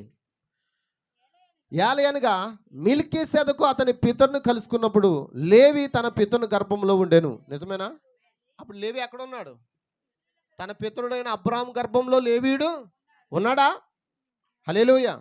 ఆ లేవీలు యాజకులై ఉండగా ప్రజలకు ధర్మశాస్త్రం ఇవ్వబడును గనుక ఆ యాజకుల వలన సంపూర్ణ సిద్ధి కలిగిన ఎడల అహరోను క్రమంలో చేరిన వాడని చెప్పబడక మెల్కీసెదెకు క్రమం చొప్పున వేరొక యాజకుడు రావాల్సిన అవసరమేమి?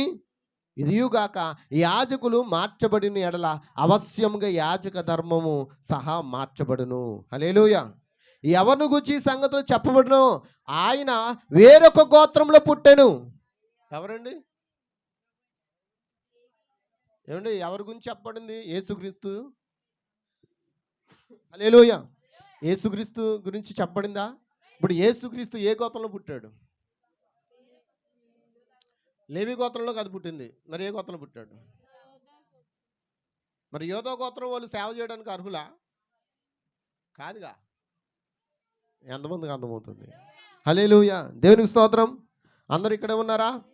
ఇదియుగాక యాజకులు మార్చబడిన ఎడల అవశ్యముగా యాజక ధర్మం సహా మార్చబడును. ఎవను గురించి సంగతులు చెప్పబడును? ఆయన ఎవరంటే ఎవరి గురించి చెప్పబడింది? యేసుక్రీస్తు గురించి. ఆయన వేరొక గోత్రంలో పుట్టెను. ఆ గోత్రంలోని వాడెవడును బలిపీఠం వద్ద పరిచర్య చేయలేదు. హల్లెలూయా. హల్లెలూయా. ఏమండి బలిపీఠం ఎదుట ఎవరన్నా పరిచర్య చేశారండి? యోధా గోత్రం వాళ్ళు. యోధా గోత్రం నుంచి వచ్చింది ఎవరు? మరి ఫస్ట్ అసలు అతనికి తండ్రిగా పిలవబడుతున్న యోసేపు కూడా ఎక్కడి నుంచి వచ్చాడు? మరి ఎక్కడి నుంచి వచ్చింది? తామారు ఎక్కడి నుంచి వచ్చింది? పెరస్ ఎక్కడి నుంచి వచ్చాడు? బోయేజు ఎక్కడి నుంచి వచ్చాడు? హల్లెలూయా. దావీదు ఎక్కడి నుంచి వచ్చాడు? అందరూ యోధా గోత్రం నుంచి వచ్చిన. మరి యోధా గోత్రకులు ఆ యొక్క యాజకత్వం చేయడానికి ఏ అర్హత వారికి లేదు. కానీ ఇక్కడ ఏమంటున్నాడు? వేరొక గోత్రంలో పుట్టెను. ఆ గోత్రంలోని వాడును బలిపీఠం వద్ద పరిచర్య చేయలేదు. మన ప్రభువు యోధా సంతానం ముందు జన్మించినట్టు స్పష్టమే. ఆ గోత్ర విషయంలో యాజకులను గూర్చి మోషే ఏమీయో చెప్పలేదు. హల్లెలూయా. ఎంతమందికి అర్థమవుతుంది? ఆ గోత్రం గురించి మోషే ఏమైనా చెప్పాడా? మీరు యాజకత్వం చేయాలి, మీరు అలా చేయాలి, ఎలా చేయాలని చెప్పాడా? చెప్పలేదు. మోషే ఏమన్నాడు? నా వంటి ప్రవర్తన మీలో మీ మధ్యన నేను. మరి ఎవరైనా మోషే వంటి ప్రవక్త, మోషే కంటే గొప్పవాడు, సొలొమోను కంటే గొప్పవాడు, దావీదు కంటే గొప్పవాడు ఎవరైనా? దేవునికి స్తోత్రం. మరి లేవి గోత్రంలో పుట్టలేదు ఆయన. మరి యాజకత్వం ఎలా చేస్తాడు? యాజకత్వం చేయడానికి లేవి గోత్రమే ఉండాలని చెప్పింది ఎక్కడంటే ధర్మశాస్త్రంలో. కానీ యేసుక్రీస్తు భూమి మీదకి వచ్చి ఏం చేశాడు? ప్రధాన యాజకుడిగా ఆయనే ఆ పనిని చేసి ఉన్నాడు. మరి ఆయన ఏ గోత్రంలో వచ్చాడని పౌలు అంటున్నాడు? యోధా గోత్రం. మరి యోధా గోత్రంలో వారు పరిచర్య చేయాలని మోషే ఎక్కడో కూడా చెప్పలేదని అక్కడ రాయబడి ఉంది. మరి దీని గురించి ఏమంటాం? హల్లెలూయా. చెప్పండి. ఇప్పుడు ఒక మాట అడుగుతున్నాను. పేతురు ప్రసంగం చేసినప్పుడు ఎంతమంది బాప్తిసం పొందారు? ఏమండి ఎంతమంది? పేతురు ప్రసంగం చేస్తున్నప్పుడు ఆ పేతురుతో పాటు ఎంతమంది ఉన్నారు? చాలామంది ఉన్నారు అక్కడ. కానీ ఆయనతో పాటు సహదాసులుగా ఉన్న వాళ్ళు ఎంతమంది? 10 మంది. నిజమేనా? ఎంతమంది అండి? ఒకరిని వారు ఎన్నుకున్నారు, చీట్లు వేసుకుని ఎన్నుకున్నారు కదా మత్తీని. అలా మొత్తం టోటల్ 12 మంది ఉన్నారు. మనుషుల చేత ఎన్నిక చేయబడిన మత్తయి అక్కడే ఉన్నాడు. నిజమేనా? దేవుని చేత ఏర్పాటు చేయబడిన 11 మంది కూడా అక్కడే ఉన్నారు. టోటల్ మొత్తం 12 మంది ఉన్నారు. ఇప్పుడు పేతురు నిలబడి ప్రసంగం చేస్తున్నప్పుడు ఆ ప్రసంగం విని వారు మారు మనసు పొంది పాపక్షమత్వం ప్రతివాడును యేసుక్రీస్తు నామంలో బాప్తిసం పొందినట్లు మనం చూస్తాం. ఇంచుమించు ఆ రోజున 3,000 మంది పొందారు. ఎంతమంది? 3,000 మంది చేర్చబడరని ఉంది. ఈ 3,000 మందికి పేతురు బాప్తిసం ఇచ్చాడా? అలా రాయబడి ఉందా? మరి పేతురే బాప్తిసం ఇస్తే ఇప్పుడు వాళ్ళందరూ ఎక్కడికి వెళ్ళాలి? ఎవరు మాట్లాడలేదు. ఈ కాల ప్రవక్త డర్బన్ దేశంకి వెళ్ళి సువార్త ప్రకటించారంట. ఆఫ్రికా ఖండంలో సువార్త ప్రకటించినప్పుడు ఇంచుమించు 25,000 మంది రక్షణ పొందుకున్నారంట. ఎంతమంది అండి? మరి 25,000 మందికి ఎవరు ఇచ్చారంట? ప్రవక్త ఒకటి ఇచ్చాడా? అమ్మా, ప్రవక్త ఒకటే ఇస్తే మరి వాళ్ళందరూ ఎక్కడికి పోవాలి? ఫ్లైట్లు కట్టుకుని జపర్సన్ వీళ్ళు వెళ్ళిపోవాలి. సహోదరులారా, ఎవరైనా పెద్ద సేవకులు వచ్చినప్పుడు ఆ పెద్ద సేవకుని గౌరవించి మీకు నేను ఏమిస్తున్నాను? వాళ్ళ చేత బాప్తిసం ఇప్పిస్తున్నాను. ఇప్పుడు మిమ్మల్ని కన్నది ఎవరు అని అంటే, వాక్యం మీకు చెప్పి మీకు పోషించిన వాడే కన్నవాడు అవుతాడు. నీటిలో ముంచి కడిగినోడు కన్నవాడు అవుతాడా? మొన్న శుక్రవారం చెప్పాను. ఇప్పుడు నేను ప్రయాసపడ్డాను. నా భార్య గర్భవతి అయింది. ఆమె ప్రయాసపడ్డది. ఒక బిడ్డను తీసుకొచ్చాం బయటికి. ఆ బిడ్డను తీసుకొచ్చినప్పుడు ఆ బిడ్డ పురుడేసినప్పుడు ఏం చేస్తారంటే నర్సు ఆ బిడ్డను బయటికి లాగి ఆ బిడ్డను ఏం చేసింది? నీళ్లతో కడిగింది. అక్కడే మా అత్తయ్య కూడా ఉంది. ఇప్పుడు ఆ బిడ్డను జన్మించడం మా అత్తయ్య అక్కడ ఉంది, ఆ నర్సు అక్కడ ఉంది. ఇప్పుడు నర్సు అయిపోద్దా నా బిడ్డకు తల్లి? అమ్మ చెప్పండి అమ్మ. ఈరోజు దేవుడు కూడా అంతే, మమ్మల్ని కేవలము అలాంటి నర్సులుగానే వాడుకుంటున్నాడు. నిజమేనా? ఎవరు మీకు రక్షణ ఇవ్వాలి? మనుషులా దేవుడా? నువ్వు మనుషుల చేత రక్షించబడితే బైబిల్ చెప్తుంది, అలాగే ప్రవక్త చెప్పి ఉన్నాడు, ఒక పాపి మరొక పాపిని రక్షించలేడు. ఒక సేవకుడు మిమ్మల్ని రక్షించాడని చెప్పాడా, నువ్వు అయిపోయావే. ఆ రక్షణ ఎన్నడూ కూడా చెల్లదు. నువ్వు తిరిగి మరలా నువ్వు బాప్తిసం పొందుకోవడం నీకే మేలు. లేదా నేను నిన్ను సువార్త ద్వారా కని ఉన్నాను, ఆయనే మిమ్మల్ని రక్షించుకున్నాడు, ఇదిగో మీకు నేను బాప్తిసం ఇచ్చుచున్నాను అన్నాడు. ఇచ్చానన్నాడు, ఇచ్చుచున్నాను అన్నాడా? బాప్తిసం ఇవ్వడం అంటే ఏంటి? బాప్తిసం అంటే ఏంటో తెలుసా అండి? ముంచుట. బాప్తిసం అంటే ఏంటో తెలుసా? సమాధి చేయుట. ఏమండి, సమాధి చేసినోడు గొప్పోడా, బతికించినోడు గొప్పవాడా? తిరిగి లేపేవాడు గొప్పవాడా, సమాధి చేసేవాడు గొప్పవాడా? ఒకవేళ వాక్యము ద్వారా మీ పాపం నేను సమాధి చేస్తే ఆయన పరిశుద్ధాత్మ ద్వారా మిమ్మల్ని తిరిగి లేపి ఉన్నాడు. అదే బాప్తిసం అంటే. అంతేగాని పలానా పీటర్ గారు ఇచ్చారు, పలానా వర్మ గారు ఇచ్చారు, పలానా పాల్కే గారు ఇచ్చారు, పలానా ఇజ్రాయెల్ గారు ఇచ్చారు, పలానా ఎవరెవరో జాషువా బ్రదర్ ఇచ్చాడు, నేను ఇచ్చాను. జాషువా బ్రదర్ వాళ్ళు కోటాలకు పోయినప్పుడు ఎందుకు ఇచ్చుట వల్ల కాదు, కనుక వారు ఆ యొక్క గౌరవం ఇచ్చారు కనుక వారు అక్కడ బాప్తిసం ఇవ్వమని అడిగారు. అడిగినప్పుడు ఏం చేశాను?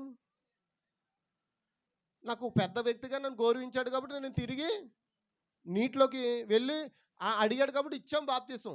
ఇచ్చినంత మాత్రాన నేను వారికి రక్షణ ఇచ్చినట్ట? ఆ రక్షణ ఎన్నడూ చెల్లదు. ఒకవేళ నేను అలా చెప్పుకుంటే ఆ రక్షణ ఎన్నడూ చెల్లదు. ఇక్కడ ఉన్న నేను నా సువార్త ద్వారా మొట్టమొదటిగా 2 వ్యక్తులకు బాప్తిసం ఇప్పించాను. కొంతమంది సేవకుల దగ్గర అడిగినప్పుడు వాళ్ళు భయపడ్డారు ఇవ్వడానికి. అయితే ఒక పాస్టర్ గారు ఇచ్చారు. అంటే ఇచ్చాడంటే ఇప్పుడు ఆయన రక్షించాడా? వాళ్ళకి దగ్గర ప్రయాసపడి 3 సంవత్సరాలు తిరిగి వారికి వర్తమానంలో తెలియజేసి ఇది సరైందని చెప్పి ప్రయాసపడి ప్రార్థన చేసి కన్నవాడు గొప్పవాడా, నీటిలో ముంచినోడు గొప్పవాడు? చెప్పండి. అవును బ్రదర్స్, సిస్టర్స్, చెప్పండి అమ్మా. నాకు దృష్టిలో కొంతమందికి ఎలా ఉన్నారంటే ఆ నర్సులే మీ తల్లులు, కన్నా మీ బిడ్డలు మీరు మాత్రం తల్లులు కాదు. అలాగే ఉన్నారు ఈనాడు క్రైస్తవులు కూడా. యాజకుడు అంటే లేవీడు వాళ్ళే చేయాలి అనుకున్నవాడు అయితే అతనికి ఏ స్వాస్థ్యము కూడా ఉండకూడదు. అయితే ఆ లేవి గోత్రంలో పుట్టాలి. మరి మన గోత్రాలు ఏంటంటారు? మనం ఏ గోత్రం నుంచి వచ్చాం? మనం ఏ గోత్రం నుంచి వచ్చామండి? మనకి ఏ గోత్రం ఉంది? ఏం గోత్రం లేవా? అయితే నేను ఇక్కడ యాజకుని కాదే. నన్ను ఆయన గోత్రంలో ఆయన గోత్రంలో ఆయన రక్తము ద్వారా నన్ను కన్నాడు. ఆయన స్వర్గం ఇచ్చి నన్ను కొన్నాడు. మరి మిమ్మల్ని ఎలా కొన్నాడు? మీరు ఎవరి సొత్తు? మీరు అందరూ ఎవరి సొత్తు? నిజమేనా? కాబట్టి మనం అందరం దేవునికి ఎలా ఉండాలి? పరిచర్య చేయవాడిగా ఉండాలి. కాబట్టి ఇచ్చిన వ్యక్తి గొప్ప, ప్రయాసపడేవాడు గొప్ప. ఎవరో పెద్ద వ్యక్తి వస్తారండి మన దగ్గరికి, పిలుచుకుంటాం, మాకు ఇంతమంది బాప్తిసం పొందిన వాళ్ళు అడిగారండి, బాప్తిసం పొందుతాను అంటున్నారండి, నేను తీసుకెళ్ళి ఇవ్వాలండి అని అంటే నేను కూడా వస్తానంటాడు. అప్పుడు ఏమంటాను, ఆయనతో పాటు నేను కూడా దిగుతాను, ఆయన ముంచుతాడు, నేను కూడా సహాయం చేస్తాను. సహాయం చేసిన మాత్రం ఆయన ఇచ్చాడా నేను ఇచ్చానా? ఇద్దరు కాదు. ఆ నీటిలోనికి తీసుకెళ్ళిపోయి మిమ్మల్ని ముంచింది కూడా దేవుడేనండి. రక్షించింది దేవుడు. దేవునికి స్తోత్రం. ఈ ప్రత్యక్షత అర్థమైతే నువ్వు ఎక్కడ ఉండాలో, ఎక్కడ ఆరాధించాలో, ఎక్కడ ఆయన స్తుతించాలో నీకు అర్థమైపోద్ది. ప్రవక్త చెప్పిన మాట నుంచి చదివి నేను ఈరోజు వాక్యాన్ని ముగించేస్తాను. హల్లెలూయా, దేవునికి స్తోత్రం. చదవమంటారా? హల్లెలూయా, దేవునికి స్తోత్రం. అందరు ఇక్కడ ఉన్నారండి?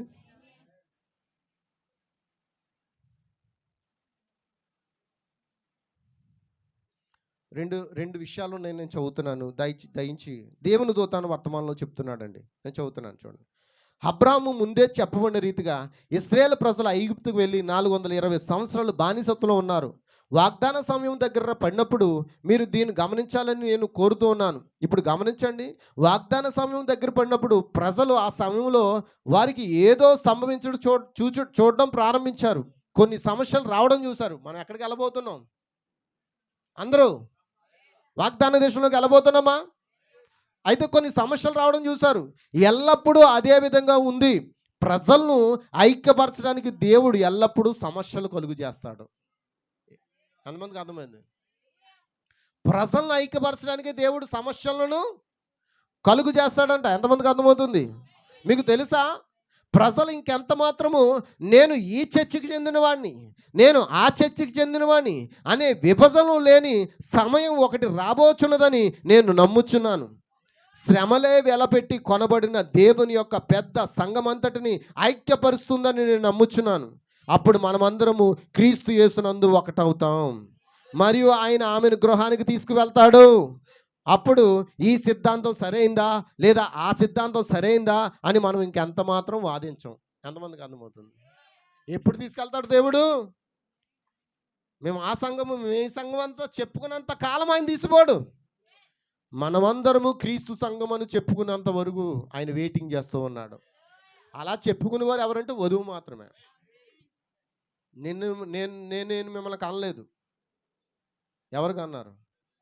ఆయన ప్రేమ చేత, ఆయన ఉచితమైన ప్రేమ చేత మిమ్మల్ని కని ఉన్నాను అని చెప్పాడు. అయితే సువార్త ద్వారా పౌలు అంటున్నాడు, సువార్త ద్వారా మిమ్మల్ని నేను కని ఉన్నానని చెప్పాడు, కానీ వారిని కట్టిపాడేయలేదు. ఎంతమందికి అర్థమవుతుంది? నేను కట్టిపాడేయట్లేదు, మీరు ఎక్కడికైనా వెళ్ళొచ్చని ఎన్నోసార్లు చెప్పానా లేదా? అయితే ఒకటి మీ ముందు పెడుతున్నాను. ఒకటి జీవవృక్షమా, రెండోది మంచి చెడుల వృక్షము. ఆనాడు ఏదైనా తోటలో అవ్వ చేసిన అదే పాపం ఈరోజు మనము కూడా చేయకూడదు. అంటే ఆ శాఖల వైపు మనము వెళ్ళకూడదు. నువ్వు జీవవృక్షం ఎక్కడ ప్రకటించబడుతుందో, ఎక్కడ జీవవృక్షం నీ కొరకు ఏర్పాటు చేయబడిందో అక్కడికి వెళ్ళి ఆ వాక్య ఫలాలు తినమని చెప్తూ ఉన్నాను. ఎంతమందికి అర్థమవుతుంది? దేవునికి స్తోత్రం. రెండో మాట చదువుతున్నాను, వినండి. హల్లెలూయా. ఇది చాలా వింతైన ఒక మాటగా ఉందండి. హల్లెలూయా. ఇక్కడ ఏలియా ఎలీషా గురించి ఎంతమంది తెలుసు? ఏలియా ఎత్తబాటులోకి వెళ్ళిపోయేటంలో ఎలీషా ఏమన్నాడు? ఎలీషాని ఆగిపోమంటాడు. నువ్వు ఇక్కడ ఆగిపో, ఇక్కడ ఆగిపో, ఇక్కడ ఆగిపో అంటే ఎలీషా అంటాడు, నీ ప్రాణం తోడు అంటాడు. చనిపోని నీ ప్రాణం తోడు. ఏమన్నాడండి? అంటే ఏంటి? ఎలీషాకి తెలుసు ఏలియా చనిపోడని. చనిపోని నీ ప్రాణం తోడు నేను నిన్ను అంటే వాక్యాన్ని విడిచిపెట్టనని చెప్పాడు. హల్లెలూయా, హల్లెలూయా, దేవుని స్తోత్రం. చూడండి, అతడు గిల్గాల్కి వెళ్ళినప్పుడు ఇక్కడే ఆగిపో అని అంటే, నువ్వు ఇక్కడే ఉండిపో అంటే అక్కడ ఏమంటున్నాడంటే, నేను ఆగను, నేను నీతోనే వస్తానన్నాడు. హల్లెలూయా. కాబట్టి యెహోవా జీవంతోడు, మరి ఎన్నటికీ చనిపోని నీ ప్రాణంతోడు, నేను నీతోనే వచ్చేదను, నేను నిన్ను విడువను అని అతడు చెప్పాడు. ఎవరు? ఎలీషా. అదే సంఘమే ఉంది. నిజమేనా? అయితే గమనించండి, మీ కనుదృష్టి యేసు మీదనే ఉంచండి. ఎవరి మీద ఉంచాలి? మరి కనుదృష్టి ఎవరి మీద ఉంచుతున్నారు? బలహీనమైన సేవకుల మీదే ఉంచుతున్నారు. సేవకుడు బలహీనుడైతే అతడు బలహీనమైన కార్యాలు ఒకవేళ పడిపోతే నువ్వు కూడా ఏమవుతున్నావు? మా సేవకుడు చెప్పాడు, వాళ్ళకి వందనాలు చెప్పకూడదు, వాళ్ళతో మాట్లాడకూడదు, వాళ్ళకి అసలు గౌరవం కూడా ఇవ్వకూడదు అని చెప్తే నువ్వు కూడా ఏం చేస్తున్నావు? నీ సేవకుడు అందులో బలహీనుడు, నువ్వు కూడా అందులోనే బలహీనం అయిపోతున్నాం. బైబిల్ ఏం చెప్తుందో చూడు. యేసు మీద ఉంచితే నీ కనుదృష్టి, యేసు ఏం చెప్పాడు? శత్రువుని సహితం ప్రేమించమన్నాడు. హల్లెలూయా, దేవునికి స్తోత్రం, దేవునికి స్తోత్రం. నీ కనుదృష్టి యేసు మీదనే ఉంచండి. ఆయన కదిలి వెళ్ళిన ప్రతి చోటుకి మీరు వెళ్ళుడి. ఆయన మెథడిస్ట్ సంఘములో నుండి బయటికి వెళ్ళిన ఎడల నేరుగా ఆయనతో వెళ్ళుడి. ఆయన బ్యాప్టిస్ట్ సంఘంలో నుండి బయటికి వెళ్ళిన ఎడల మీరు కూడా నేరుగా ఆయనతో వెళ్ళుడి. ఆయన బ్రహ్మం గుడారములో నుండి బయటికి వెళ్ళిన ఎడల వెళ్ళద్దే, ఇక్కడ కూర్చోమని చెప్పాడా? ఎంతమందికి అర్థమవుతుంది? బ్రహ్మం గుడారంలో నుండి బయటికి వెళ్తే వెళ్ళద్దో, ఇదే సత్యం అని చెప్పాడు ఆయన. ఒకవేళ ఆయన ఈ గుడారములోండి బయటికి వెళ్ళిపోయిన ఎడల నేరుగా ఆయనతో పాటు వెళ్ళుడి. హల్లెలూయా, హల్లెలూయా. ఆయన ఏమన్నాడు తెలుసా ప్రవక్త? నేరుగా ఆయనతో పాటు వెళ్ళుడి. నేను నిన్ను విడువను, నేను నిన్ను. అక్కడ అంటే ఏమన్నాడు తెలుసా? తల్లి దేనికి చెందినా పర్వాలేదు అంటే ఏంటి?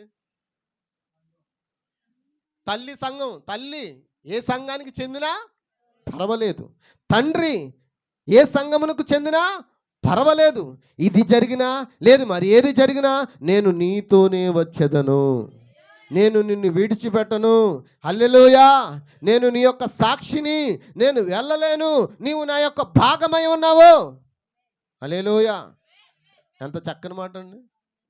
చెప్పండి. ఇప్పుడు మన తల్లి సంఘాలు ఇంకా ఉన్నాయా? ఉన్నాయండి. ఇంకా మన తల్లి సంఘాలు లేవండి. ఇక్కడ కొంతమందికి ఉందండి, మా తల్లి సంఘం అదే, మా తల్లి సంఘం అదే. నీ తల్లి సంఘం అదే అయితే అక్కడ యేసు నీతో ఉంటే వెళ్ళిపో అక్కడికి. ఎంతమందికి అర్థమవుతుంది? యేసు నిన్ను ఎక్కడ కలుసుకుంటున్నాడు, యేసు నిన్ను ఎక్కడ మాట్లాడుతున్నాడు, యేసు నిన్ను ఎక్కడ నిన్ను అభివృద్ధిలోనికి తీసుకురావాలనుకుంటున్నాడో అది నువ్వు గుర్తించినప్పుడు ఖచ్చితంగా ఆ ప్రత్యక్షతలో నువ్వు నడిచిపోతావు. ఎంతమందికి అర్థమవుతుంది? మరి ఎలా చప్పట్లు కొట్టాలని కూడా అనిపించట్లేదా? అంటే అడిగి చెప్పించుకోవాల్సిన పరిస్థితి వచ్చింది. మరి ఆ యూట్యూబ్లో కూడా ఏమనుకోదండి, మా వాళ్ళు అందరూ అడిగి చెప్పించుకుంటారు. అందుకే ఆ మాట కూడా చెప్తున్నారు. హల్లెలూయా, హల్లెలూయా. అయితే అడిగి చెప్పించుకున్నట్టు కదా, నీకు ఆ మాట తాగితే నువ్వు చెప్తావు. ఆమేన్. కాబట్టి ఎవరు దేనికి చెందినా పర్లేదు. మా అక్క వేరే సంఘానికి వెళ్ళినా, మా తమ్ముడు వేరే సంఘానికి వెళ్ళినా, మా మావయ్యలు వేరే సంఘానికి వెళ్ళినా, మా తాతలు ముత్తాతలు ఎక్కడికి వెళ్ళినా నేను యేసు ఎక్కడ కదిలితే నేను అక్కడికే కదిలి వెళ్ళుట నాకు మేలైనది. దేవుడు ఈ మాటలు మీ హృదయంలో, మీ వినికుల్లో దేవుడు నూరంతలుగా ఫలించునుగాక. ఎంతమందికి అర్థమవుతుంది? అర్థమైందా? ఇప్పుడు యాజకుడు ఎక్కడి నుంచి రావాలి? మనుషుల్లోంచేనండి, అంతే కదండి. లేవి గోత్రం నుంచి రావాలా? ఒక లేవి గోత్రం నుంచి నిన్ను పుట్టాలని నిన్ను పుట్టలేను. నా తాత లేవి గోత్రం నాకు తెలియదు. మా తాత మాత్రం కోటాలు ఎట్టివాడంట. అతడు అన్యుడే. కోటాలు ఎట్టి పాస్టర్ గారిని తీసుకొచ్చి, నాకు తెలియదు మరి ఆ విషయాలు, పెద్దోళ్ళు చెప్తుంటే విన్నాను నేను. కోటాలు పెట్టి పాస్టర్ని తీసుకొచ్చి అటు కొన్ని బియ్యము అట్టిపళ్ళు ఎట్టి కోటాలు ఎట్టివాడంట అరుగు మీద. ఏమో ఆయన అలా పెట్టాడేమో, ఆయన ఏదో చేశాడు నిజంగా. ఆ యొక్క ఏంటంటారు దాన్ని, ఆయన వారసత్వంలోంచి వచ్చాం. ఇప్పుడు ఆయన పని కొరకు దేవుడు మమ్మల్ని పిలుచుకున్నాడు అని నేను అనుకుంటున్నాను. అయితే తల్లిదండ్రులు చేసిన ఆ పాపములు ఏం చేస్తాడు? పిల్లల ఒడిలో వేస్తానన్నాడు. ఒకళ్ళు మంచి చేస్తే, అందుకే అబ్రహాం ఏమన్నాడు? అబ్రాము దశమభాగం చెల్లించాడంట. ఆ అబ్రామే కాదు, అబ్రాము వెన్నులో ఉన్న వాళ్ళందరూ ఎవరికి? సేవకుడిగా దేవునికా? అమ్మా అవునా? కాబట్టి మీరు ఏది చేసినా దేవుని కొరకు చేస్తుంటే మీ కడుపులో, మీ వెన్నులో ఉన్న వాళ్ళు దాన్ని చేసినట్టే. వాళ్ళు కూడా దాని ప్రతిఫలం వారు పొందుకుంటారు. దేవుడు ఈ మాటలు మీ హృదయంలో, మీ వెనుకల్లో దేవుడు దీవించును గాక. God bless you. God bless you. Hallelujah.